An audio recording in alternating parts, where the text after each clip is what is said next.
Hello, and welcome back to E.G. the Virgo, an unusual kind, that 1%, where unexplainable situations and events are explained, the forgotten buried history and events are unearthed, reintroduced to society, and forgotten no more. Well, let's move right on in. Again, we're back into our story, and it's been a while since we posted. I think it's been about 2 months since we last posted, and this is we're moving into now chapter 19. And I do apologize about these long posting delays, but this I want to make again, we want to make sure that the names and identities of the people are protected, and the incidents that go on and the actions in here are actually uh, to are pretty accurate as best possible. But also, again, this is an unusual kind, that 1% based on actual experiences and theories.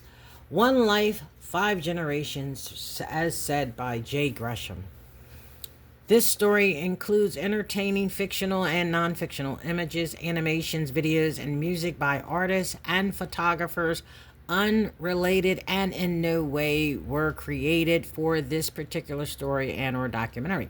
Some names, dates, and times were changed to protect the privacy and identities of the characters within the story. This story and documentary was written by E.L. Gresham, and this is volume 1. But before we get into it, you know what we have to do first, and that is we have to do our disclaimer under Section 107 of the Copyright Act of 1976. Allowance is made for fair use for purposes such as criticism, comment, news reporting, teaching, scholarship, and research. Fair use is a use permitted by copyright statute that might otherwise be infringing. Nonprofit, educational, or personal use tips the balance in favor of fair use. The source is from Circular 92, Copyright Law of the United States, 17 U.S.C., Section 107. Okay, now we're going to get right into our chapter. Okay. Chapter 19 opens up with the title of Not a Care in the World. Visiting family and friends in the city of Philadelphia was always nothing but fun for E in the 70s. The streets and sidewalks were the playgrounds for E, her friends, and siblings.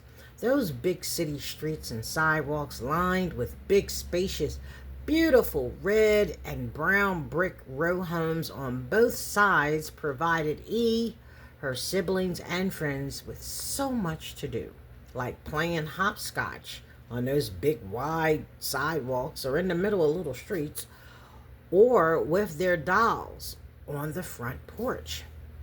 Most of the houses had big wide front porches with awnings to help block the bright sun from their eyes in the spring and help block the sun, or shall I say the hot sun, from burning their skin in the summer as they enjoyed sitting on their porches. For E, being in Philadelphia was like her version of being in Disneyland. The streets were always filled with happy children running all over the place, playing and doing whatever their little imaginations could dream up to have fun in the 70s. In those days, kids were very creative when it came to making up all sorts of games. But one of their favorite games was hide and seek.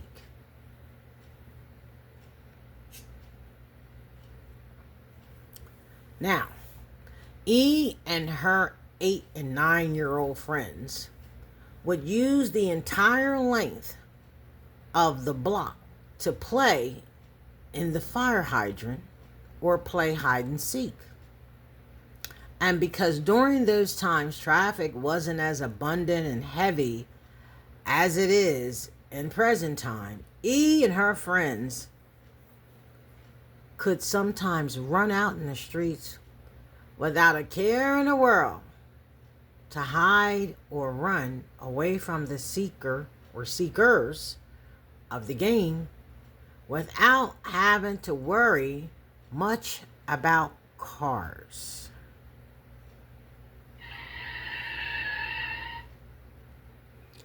However, they still knew to look for cars despite the traffic being much lighter than it is today. Remember, on 2 separate occasions, at different times, E was having so much fun, she forgot to look before running out into the street. Each time, E was almost seriously hit and hurt by a car.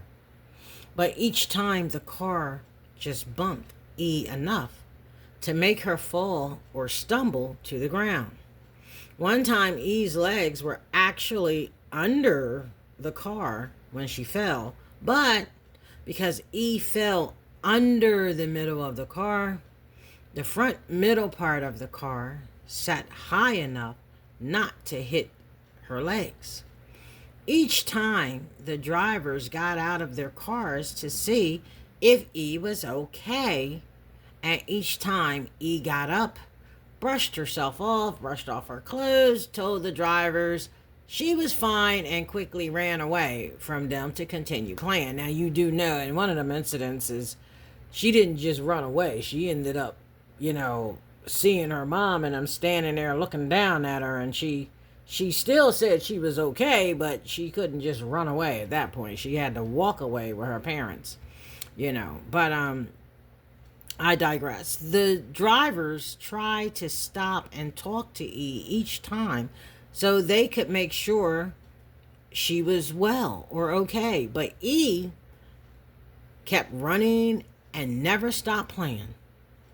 So you have to ask yourself, who really stopped those cars each time from seriously hitting E or hurting her? See, these are the things that we look at that brings us to the title of our story, an unusual kind, that 1%. Because again, if you go back to the very beginning of the introductory of the story or of the documentary, it's telling you about some of these chapters people will be able to relate to. Whether there's just a handful of readers or viewers, or whether there's a whole bunch. But people will be able to relate to it, and eventually it will catch on. And like everything else, it takes a while, but people will begin to see. It helps people to understand you're not alone, you're not the only ones. And again, it also shows that E was a normal child with a normal upbringing, with the average upbringing of most children, not of all children, but most children in the U.S. You see, during the summer times here, the kids enjoyed playing in the fire hydrants. They didn't have swimming pools close enough by for them to go. I mean, they had them, but it wasn't close enough by to where they were old enough to walk to. I mean, probably the older teens did, but not the preteens. The younger kids did not.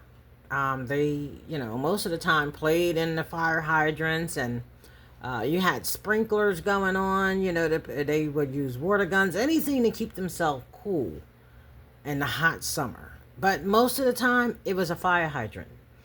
And that's how, and even people driving in their cars, they love to get a free car wash.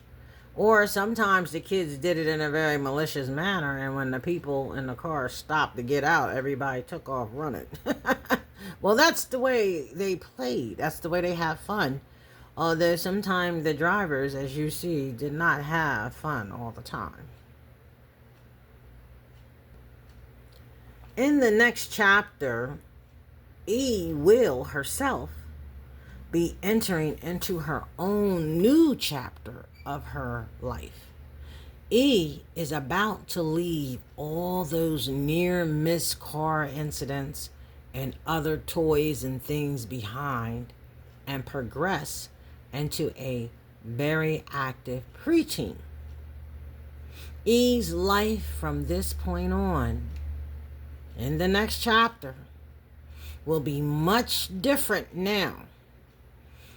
E will no longer be in elementary school because she will be in junior high school, or as some refer to it as middle school, where the world of friends, teachers, coaches, and other matters in her life will begin to look much more different to her.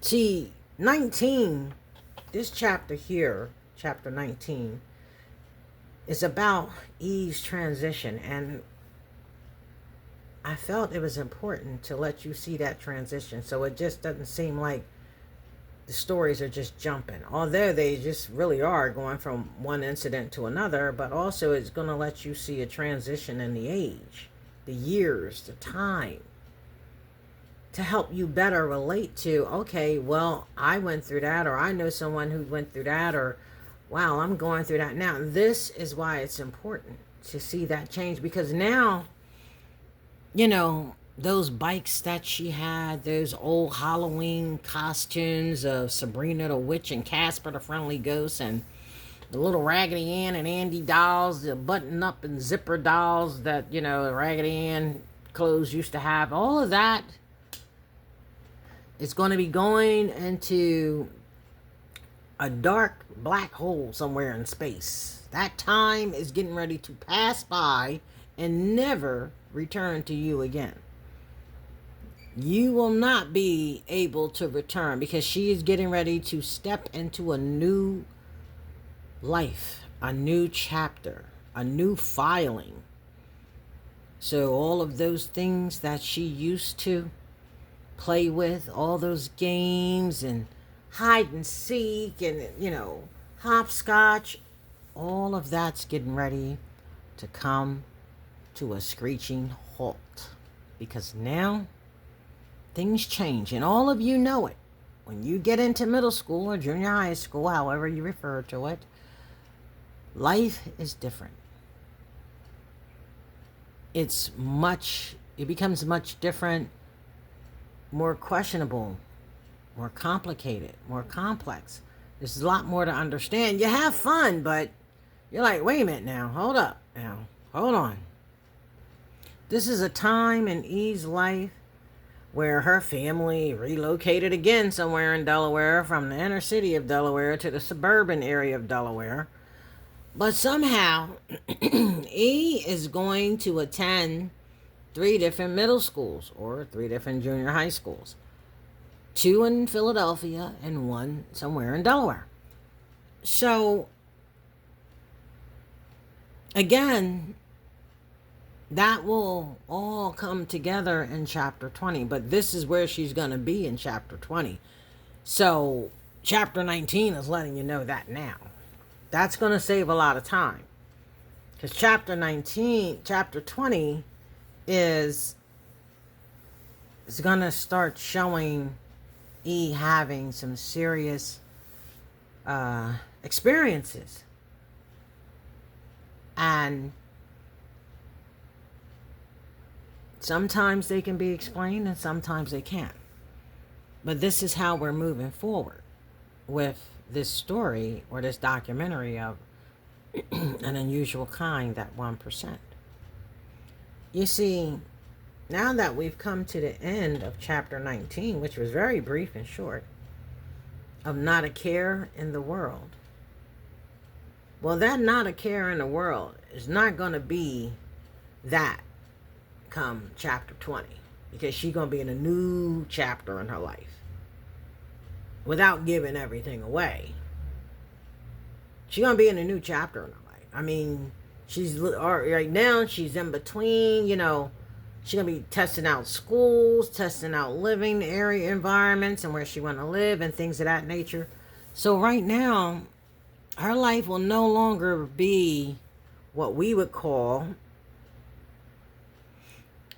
Disney's Lion King, Hakuna Matata, which means no worries for the rest of your days. And that's going to come to an end, a screeching halt also. See,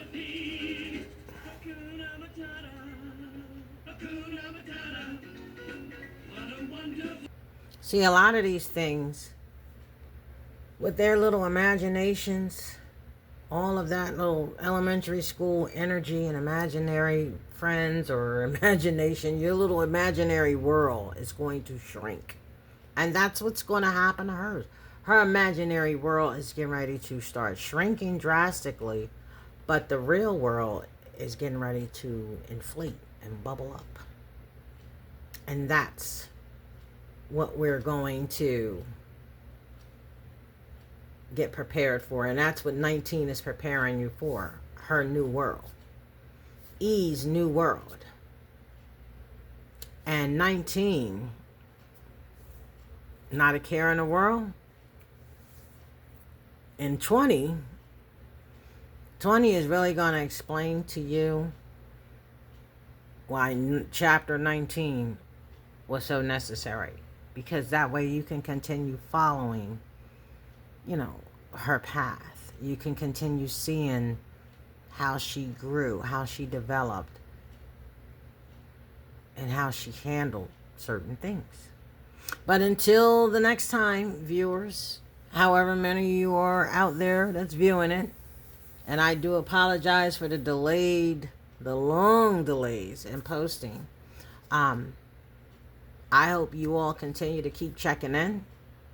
I hope you have subscribed, so when I do post something, you will get a notification. And you can do a thumbs up, and you know, if you want, you can comment on it. But remember, this is about someone else. So, I mean, if you got questions, you can ask questions in your comments, but I mean, this stuff already happened to someone. So it's not where, well, they should have did this, or why can't they do this? Why can't they do that? Because it's already been done. This is all in the past. But what we're trying to show you is the unusual kind, that 1%. We're trying to show you, who are these people that keeps going through things that normal people don't go through, or getting away with things that people normally don't get away with, or just who are these people, and who has their hand on them? Is it God that has their hand on them? I mean, we have to look at these things. And again, this will help others who kind of sit back and they're loners and they want to sit back and just wonder about the same thing. They may be people who are very introverted and don't want to discuss certain matters, but here we will. And again, I want to thank you all for tuning in to E.G. the Virgo, an unusual kind, that 1%. And again, until the next time, I want you all to please stay blessed and stay tuned for the next chapter, chapter 20, when E is getting ready to be in a higher school level, junior high and middle school. Thank you, and have a wonderful day.